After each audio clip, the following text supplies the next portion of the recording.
we're here on election day, just 2 hours out from the polls closing. And if the turnout stays like it is, pretty quick night, I suppose, as we count votes and decide who's in the runoff and who's moving on to take some of these offices.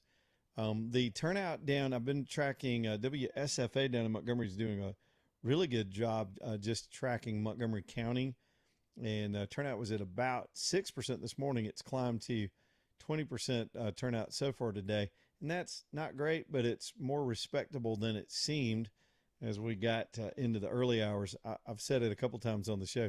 I had literally 8 people at my polling site when we walked in. There were 2 of us, so we walked in together and made it 10. A pretty quiet day at the polls.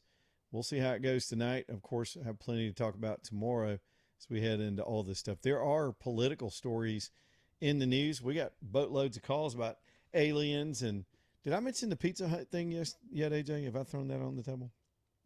I think this will get your attention. So some guy took, I'm just going to throw this in there because I'm kind of bored right now with the political news. And then we'll get to all these calls. Y'all hang on. Again, 545, you got questions or anything about the election day, we'll of course entertain it. So some guy bought a Pizza Hut franchise, and I had the story a couple of days ago, and he put it back like it was sort of back in the 80s with the slope red roof and the old sort of checkerboard tablecloths and the candles and I guess everything but the cigarette ashtrays. Even the old menus look the same. They just went back nostalgia, and it has blown up. Like, there are stories that one company has bought up 80 franchises, and they're going to retrofit the Pizza Huts to go back to being Pizza Huts and not some generic bland. I think it's the opposite of the Cracker Barrel story, where they took a business that was so, and to me, this is a business story. It's a nostalgia story, but it's fascinating. They took Cracker Barrel, which was designed to look nostalgic, and tried to rip all the nostalgia out and, quote, modernize it with this little lefty bespectacled CEO who they still have on board. Where's their stock nowadays? Let me look that up real quick. They're down around $28. They've been on the floor since that fiasco, and poor old Cracker Barrel is just trying to make a comeback. But Pizza Hut would be doing the opposite. Instead of the stale brand that it became, going back to the more greasy pizzas with the booth. I tell you what, if they really wanted to go retro, they just make no phones. If they took the Pizza Huts and said, you can't bring a phone in here, you got to sit around and actually talk to the people you came into Pizza Hut with, it'd be like a flashback. When I was growing up in high school, we had nowhere. We had to drive 30 miles to the town next door over in Georgia just to have somewhere to go out to eat. And we were teenagers. We'd go get a movie over in LaGrange, Georgia, and we'd hit the Pizza Hut. That was a Friday night for years. I mean, it was almost every other Friday night. That's what we were doing. I ate a lot of big old deep dish greasy pizza, and the smell of that place would be great nostalgia. And I think they're probably onto something. And maybe a lot of these brands, when I was reading that story, I was thinking about some of the car brands trying to go with their body styles a little more retro, adding some character back to cars. They've all started looking like computer mouses for the last 20 years. I don't know. This could be something that is contagious in marketing and merchandising, and that is providing people not just nostalgia, but put some life and some color and some attitude back in some of these places that we used to all know and love. I mean, I get it. There are always trends, like they did, the lady that screwed up Cracker Barrel, and I forget her name now. She did Taco Bell. If y'all notice, the Taco Bells look like an airport nowadays, and nobody cares. It's tacos. I mean, we don't have these nostalgia memories of sitting around in a Taco Bell. But that's a fascinating story. There's once you see those red roofs and the shape of that old Pizza Hut building, every now and then you'll see them where they've converted them. I think there's one over near Century Plaza where all that was that they converted into maybe a Mexican restaurant, but it's a Pizza Hut. We know it's a Pizza Hut. That roof gives it away. I love these kind of stories. But anyway, that's in the news today. Aliens in the news today, that the government's about to hit us with some shocking disclosure about the presence of aliens among us and technology that we've gleaned from them. And I don't know if any of it's true, but it's been fun to talk about for a couple of hours. All right, let's go with, I tell you what, let's hit some phones. I promised y'all phones before I do anything else.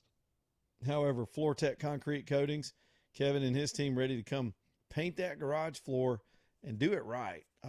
And I love their story, and I'll tell it quickly. But FloorTech, the reason Kevin got into this, he was a proprietor of several other major brands, some of which are still promoted on the show, that he would build up and make successful.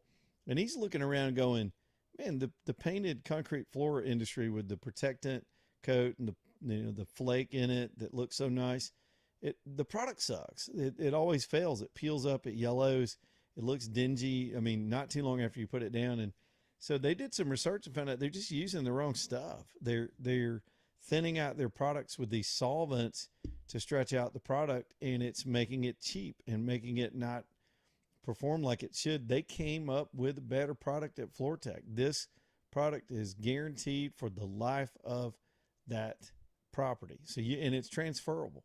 Let them come demonstrate why they are better and get that floor done right. If you're still wanting to protect your concrete surfaces, whether it's even a showroom, some people are doing, personal garages and even barn floors like I have here to keep the oils and the stains off. You want to go with FloorTech, and when you meet them, you'll know why. You got to put a K in there when you reach out online to get them to come demonstrate for you. It's FloorTech and custom colors. You can literally sit there with an iPad with little sliders and dictate all the colors, everything you want to get it exactly like you want it, and it's going to stay that way with FloorTech. TEK, Floor, TEK, FloorTechCoatings.com, FloorTechCoatings.com. All right, let's hit those phones like I promised. Let me get my little window pulled up here. David is on a cell phone. David, what's on your mind tonight? Hey, how you doing, Leland? I'm doing well. Just trying to let you know about my experience at the polling place this morning. Yeah. I vote in, it's Oak Grove Alliance area, backside of Hueytown, Bessemer. Yeah. First one in line, nobody's there, about 15 to 7, because I knew it was going to be not a big turnout. But anyway, by the time it opened, had about 10 people in line. Walk in, we got a young lady sitting at a table with a man beside her, and they got new computers, and they keep bragging on the new computers. Give them my license, they scan it, go through everything. Can't get the printer to print to go over to get a ballot. Yeah. And they keep on, and they called the lady, I think her name was Patsy, over there to come look at it, and they can't figure it out. They tell her, wipe it out, let's do it again, 3 times, basically. And they finally I asked them, I said, you got a cable laying on the table hooked from the printer, not going to nothing. Is it supposed to go to the tablet? Yeah. And Patsy's like, no, that just charges it. And the guy goes, well, plug it up and just see. And he did. And it worked. It printed off for the guy beside me. Yep. So the lady pushes hers in that's waiting on me, does it. She goes, oh, ooh. It says he's already voted now. What? But it won't print off a ticket. Yeah. That's crazy. And Patsy's standing right there, the one that's over it. And she goes, I don't know what to do. And the lady goes, can I just write it on there? And they give him a ballot, let him vote. And Patsy's like, no. He says it's voted. He's already voted. I've been here since 7. Y'all seen me. I'm standing right here. And basically said, no, there's nothing we can do. You shows you voted.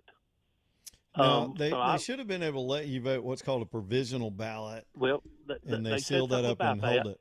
Yeah. Yep, they did. And I asked the lady about that, and I said, no, y'all hold that to the end.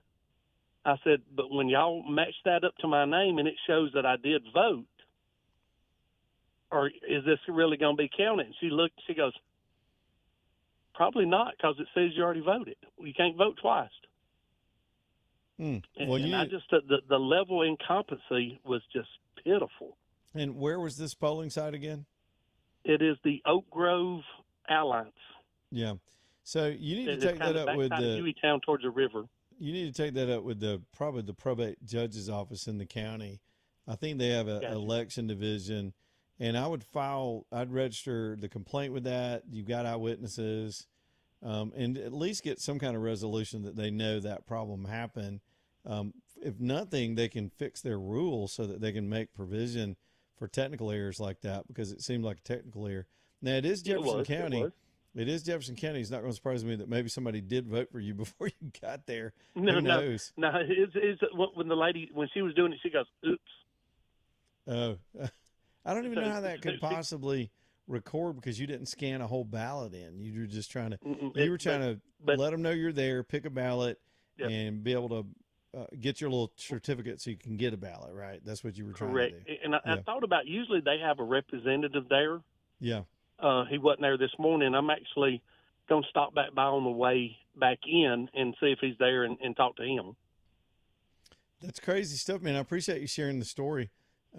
Things happen on election day. I'd go straight to probate and take it up with the county. Those election workers are volunteers. They're trained, but they don't have any authority to change the rules in the middle of something. And if they get stuck, sometimes it's just that way. Hey man, good call. Let's see, Dan in Birmingham, line 1. Dan, what's up with you, buddy? Hey, not much, Leland. The last time the Iranian people voted was in 1950. So all you Americans that thinking about the polls today, hey, at least we can go to the polls. Yep. And take it for granted and don't do it, which is a lot of the country right now. Yeah, it's true. But Iranians haven't voted since 1950. It's crazy. Mm-hmm. But I just want to really touch on a couple of subjects real quick. The Pizza Hut thing is absolutely beautiful, and if it's executed correctly, the Pizza Hut back in the day was more of an experience. The same thing with Cracker Barrel and all this, and they can figure the pizza out. Don't worry about the pizza. If they can get people in the stores again, that's the big thing. They're talking about putting those. You remember the lamps that used to hang over the booths with the stained glass look? They're talking about putting all that back, just like it was back in the day. I think it's cool. Yeah, I think it's great too. But if we can talk about aliens real quick, all right. I don't believe for a second that there's different 4 states or 4 different extraterrestrial beings out there: the Greys, the Reptilians, the insects, the Nordics. I don't believe any of that for a second. Well, it was on really Fox last night. It was on Jesse Waters. Some guy was saying that's the deal. It's a ruse, Leland. Could be. Yeah, it absolutely is a ruse because I don't think for a second that anybody that had this information, and there's always been leaks and stuff like this.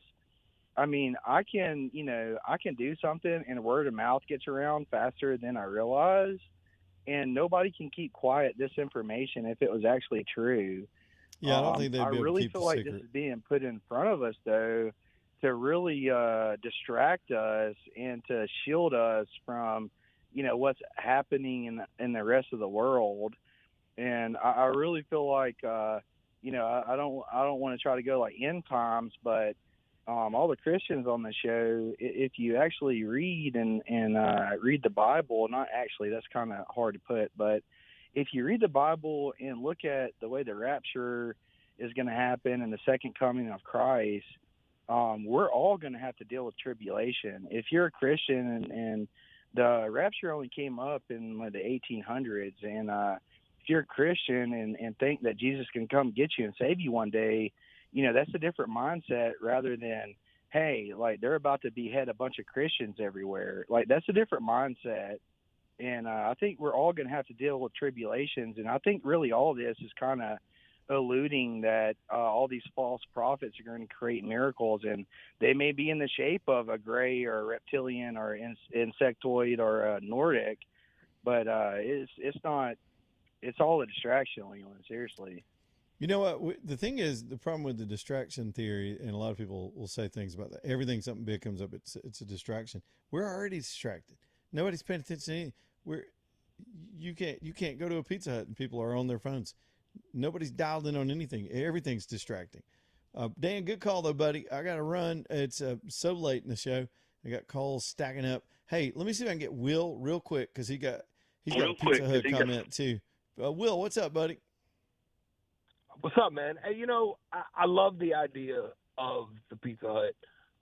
I hope that they're smart enough to return the quality of the pizza, because you're only going to get the nostalgia visit once. I agree. People won't come back. if Yeah. if the crust has not been changed.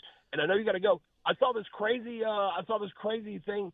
47% of Gen Zers are spending their money in physical locations now. They're actually retrofitting malls to start to accommodate bringing people back to physical shopping because they believe that there's a push back in that direction, which I think is fantastic. How awesome would that be? I do too. A Retrofit the food tangible, court. analog, tactile society where people actually are in the real world again. Yeah, I love everything about the concept. But I'm with you. If they give me that big old spongy, greasy olive oil crust, I'll be there. I'll go back. I'll eat it.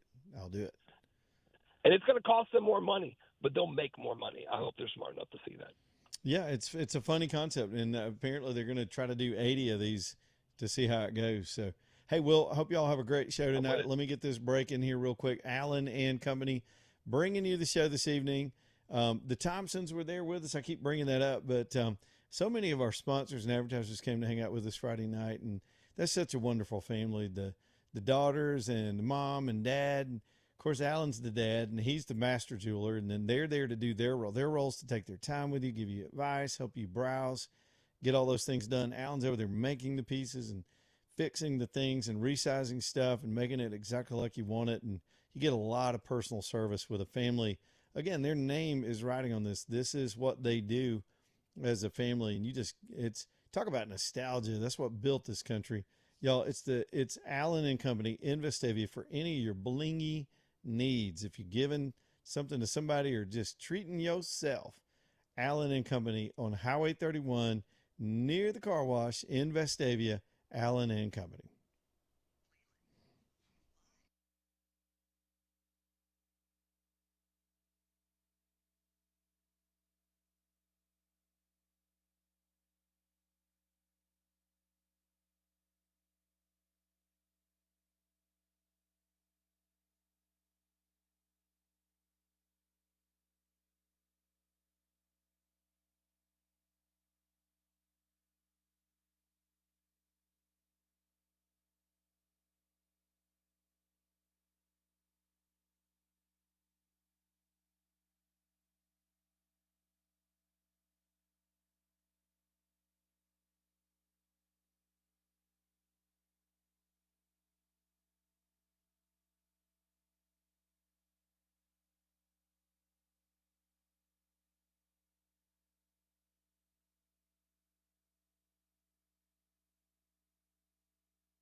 All right, y'all, 526. Let's do this thing. Douglas Cooling and Heating next up here on the show.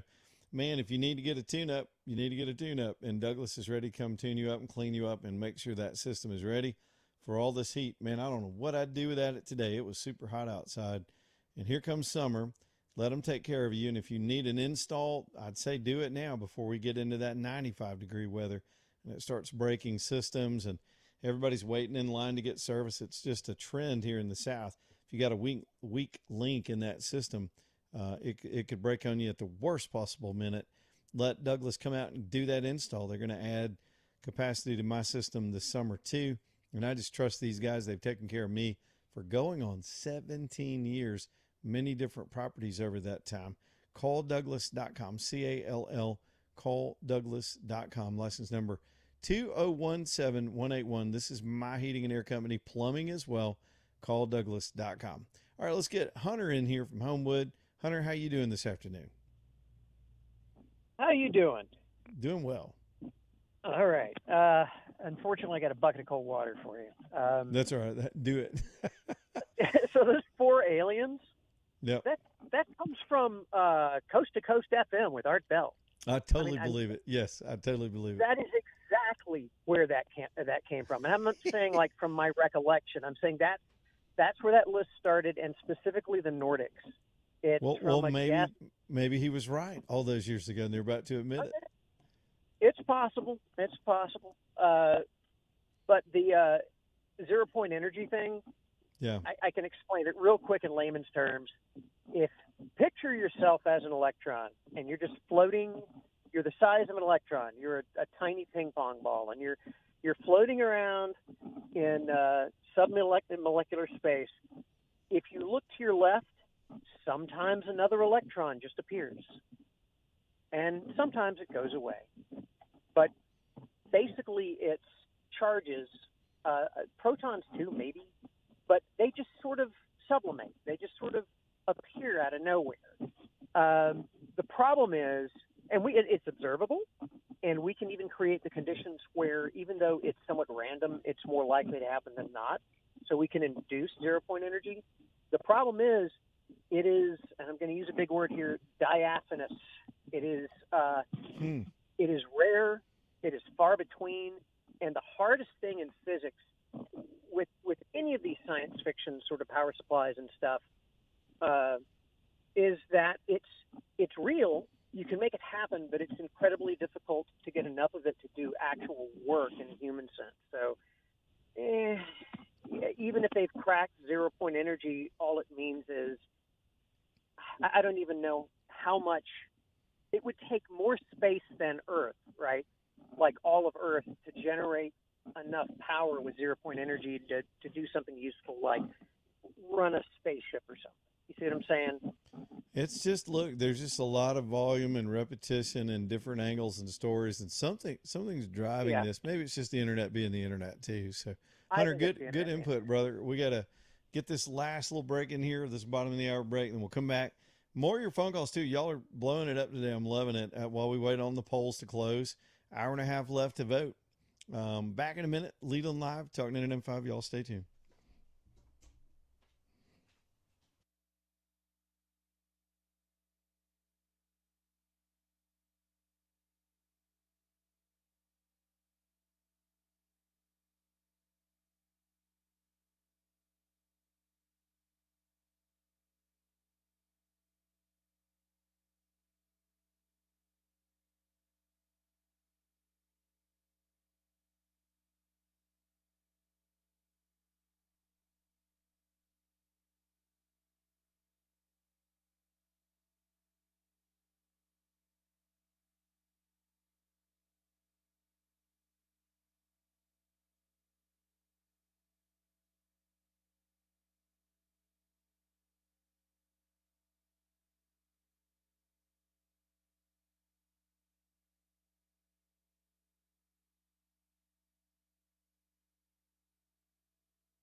It's 5:35. We got my man Thomas over here at Stockton Mortgage getting us all updated this afternoon. Thomas, what is happening in the mortgage world today?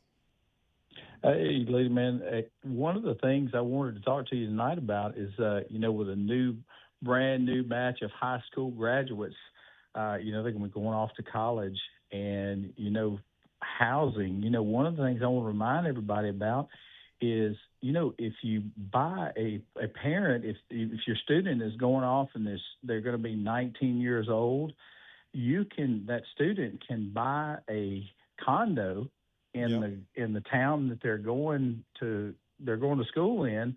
That can be their primary residence, and you as the parent can be the non-owner occupier and buy a home, and it can be your student's primary residence, and you can buy a home for them and write it off and help them buy a house.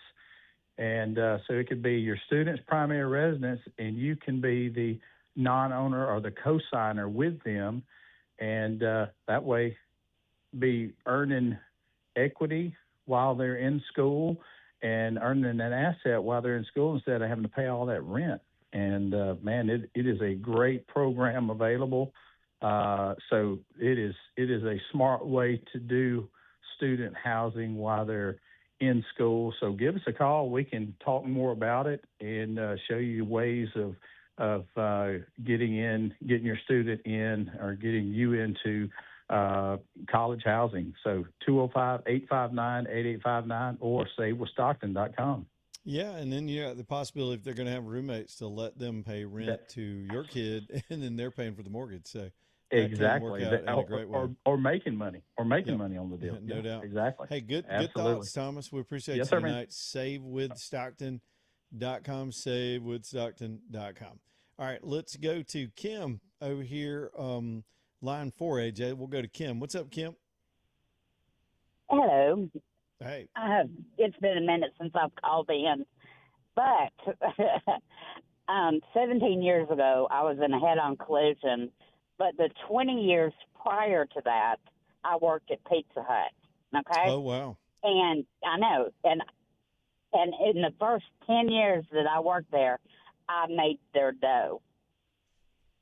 And I would go into the store at 5 o'clock in the morning, and it was from flour, water, and you mixed it right there in the bowl. And every day, pizza was fresh.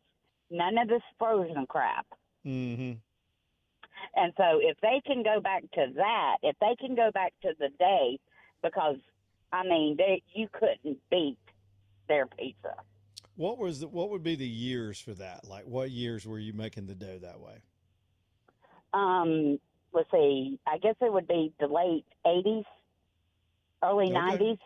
Yep, that's what that's the period where I would have spent a lot of time in the Pizza Huts. Right. At some point, I just quit doing if it. they go back with the lamps over every booth, you felt like you were, like that other man said, having an experience. Yeah. They came, they put the pizza on the table. The first piece was served by the waitress, and then you went on. And it was great. And you know what? They got to put old funky carpet in there, too. I don't know why they were all carpeted. Seems like a bad idea. And the booths need to be green. All right. Thank you there. Man, I appreciate that, Kim. Yeah, nostalgia sells. It still sells. And when everything's become so bland and homogenous, some of these companies are onto something if they can just hang on to it or bring it back. And maybe that's just because I'm old and you do a lot. You hit my stage of life. I'm not old, but I feel old some days. I feel nostalgic some days where we sort of miss things that were. And maybe we glamorize them, and the smell of that place is more. Who was it? One of our callers earlier said, it was Will. Will said, you get to do this one time, and if the food's not good, you're not going to keep going back. You want that to have that memory once. So there's a business approach to the whole thing too. But maybe you create some new memories within a whole nother generation. I'd love for my grandkids to know what that was like, and a bunch of other stuff too while we're at it. Hey, let's go to Patrick, who's next up, line 3. Patrick, what's up, buddy? Hey, I guess I'm trying to ask for a little advice here with boating. I live in northern Hale County, Yeah. Everything local for me is Democrat because they can't get elected if they're not on the Democrat ticket. Yep. But I've always got the Republican ticket in the primary because I wanted my vote to matter for the governor, for the senator, for, those type of things. But sometimes I feel like I never get to vote for a sheriff or whoever in that aspect of it because it's the total opposite of everything else in Alabama. Once it's dealt with in the primary, it's over with. Yep.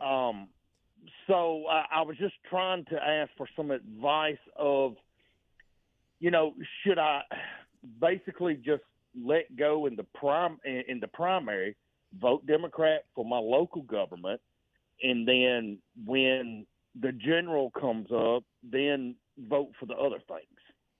Well, you can do what you want. I'm not one of those purists. I grew up in a state where the Democrats controlled so much that you had to vote Democrat to have any say. And even though you didn't consider yourself Democrat, for example, I think the first time I could vote was 86. And so the big governor's race that year was really, but before Guy Hunt fluked his way into the office, it was between Charlie Graddick and Baxley, and you had to go vote for one of those guys if you really wanted to have a say in one of them getting into the government. And so it's kind of like that on the local level. It depends on what's more important to you. Is the sheriff a bigger deal to you than participating in the Senate race? Well, then, that's your judgment because those are your choices. You don't have any party choice. My experience, though, is whoever's running Hale County is going to steal the vote for whoever they want anyway, so it might not matter. Well, that is true. I think we've had more people arrested for fraud voting than any other county in Alabama. So, Hale and Greene are the dirtiest counties in the state when it comes to voter fraud, and they've always been that way. Yes, sir. I was just trying to figure out because sometimes I just feel like I'm not getting my vote out for this, but then I also want to vote for if the Senate comes to a runoff. I want to be able to go vote for the Senate. That's so it's true. like yeah. I'm in between two things, and I'm not. Yeah. I don't know how to choose.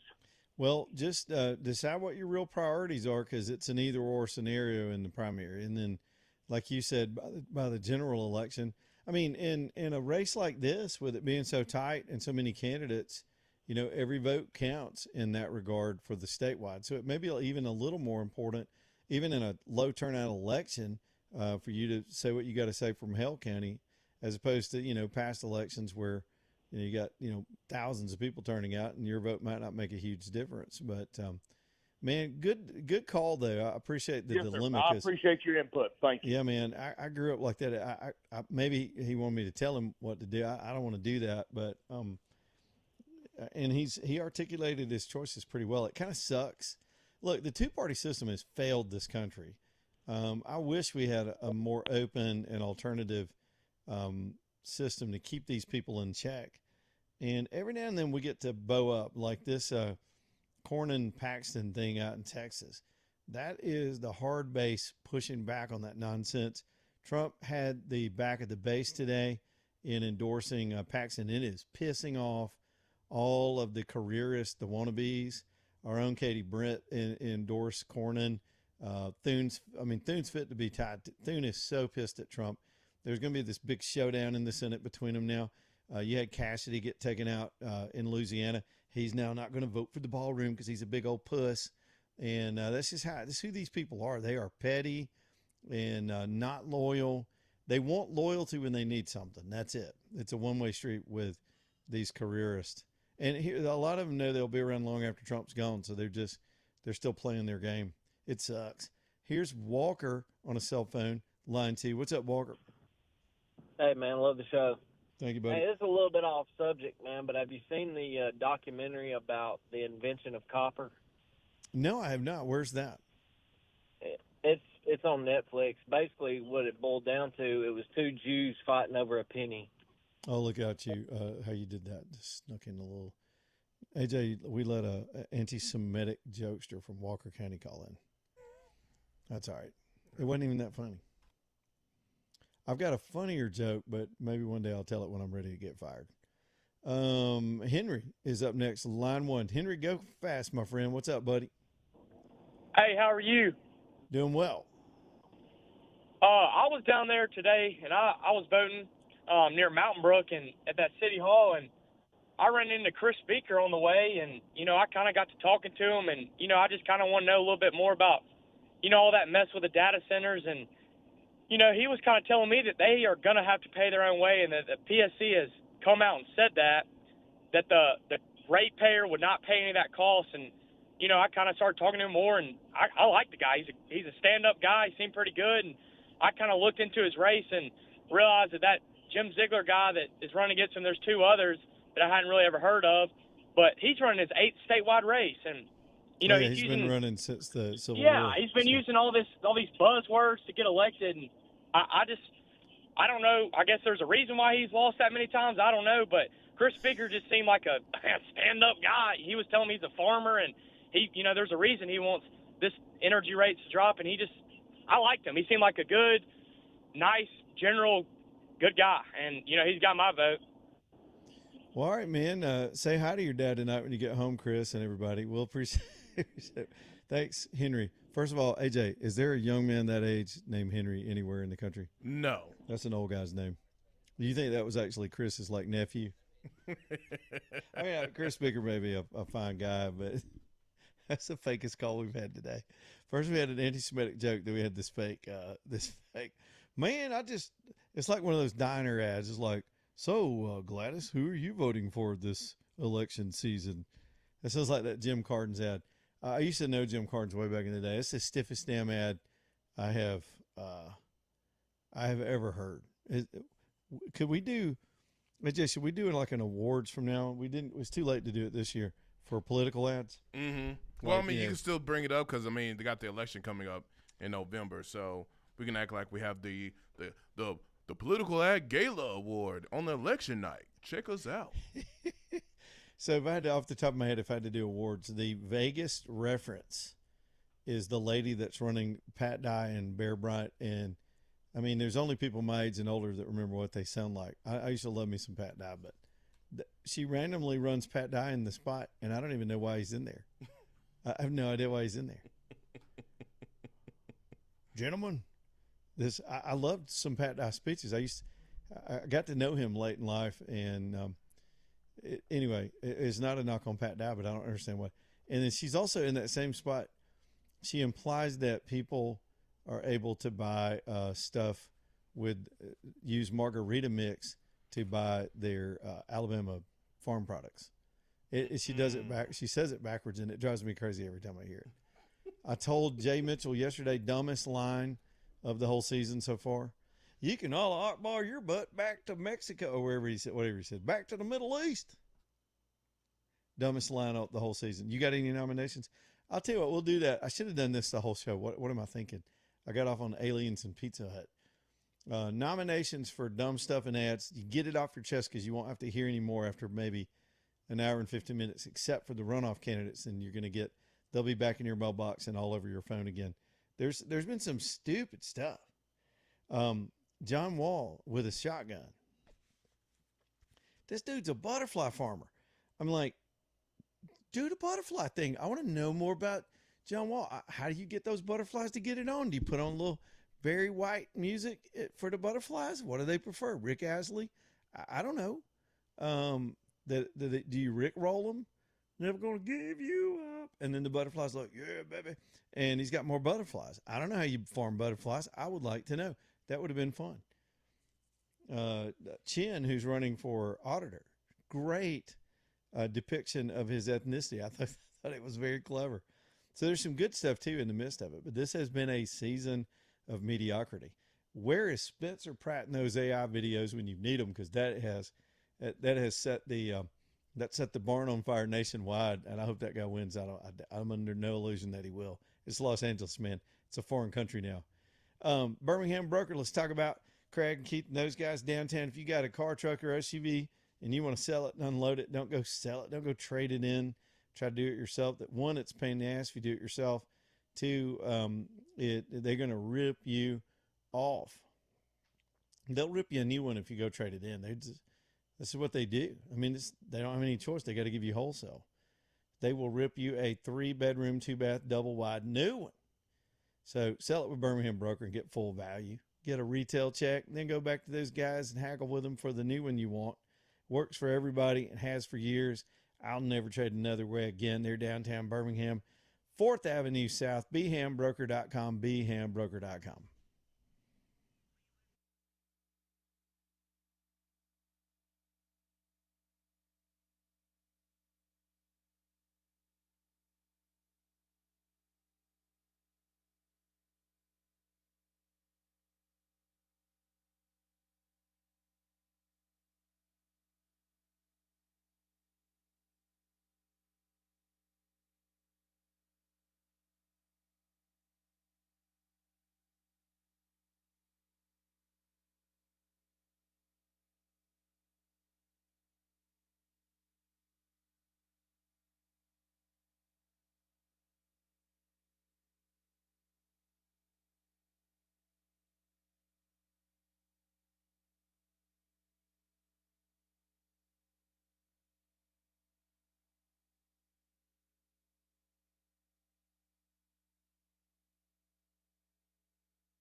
Axiom Tax Resolution Group ready to help you get things resoluted with the IRS, man. Perry just knows his business.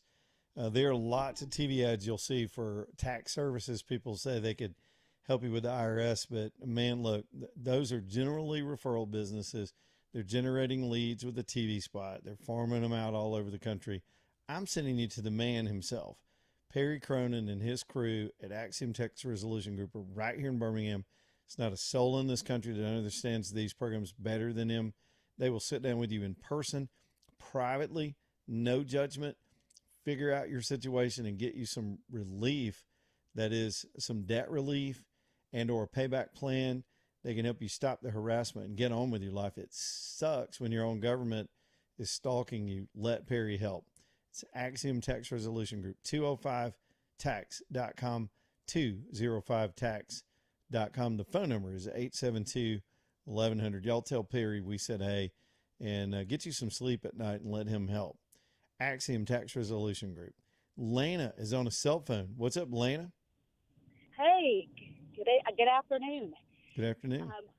Hey, I know it's election day and we're all thinking about that, but I would like you guys to maybe talk tomorrow, if you don't mind, or even if you got some thoughts right now, on some of the reports that's coming out about kind of the president and his family and how they're kind of, for lack of a better term, making some really great business decisions while he's president. I'm a conservative, and I want to be consistent in that criticism. I was pretty livid about Biden and Pelosi and some of that stuff, and so I know there's a lot of pushback on that topic, and I would just really love to get y'all's thoughts on that. We'll yeah, that's kind of deep. We'll try to get into some stuff like that later in the week when we get past Election Day. We're just about done for the day, so I appreciate your call, Lana, as we get things wrapped up here. I forgot about one of the ads, AJ, that was dumb. This didn't get a lot of play, but this may be one of the dumber things I've ever seen. You know the lady with the Margaret Thatcher wig running for lieutenant governor that was insisting everybody call her doctor? I swear I'm forgetting her name. Jones Wadsworth. She did an ad. She was sitting in a boat and wanted to be cute. I think we talked about this when the ad came out. She catches a fish, and she says people can kiss her bass. Kiss her bass. Wow. And she's in the boat wearing a pantsuit. Like she's got a pantsuit on, Margaret Thatcher hair, holding up a bass, saying, kiss my bass.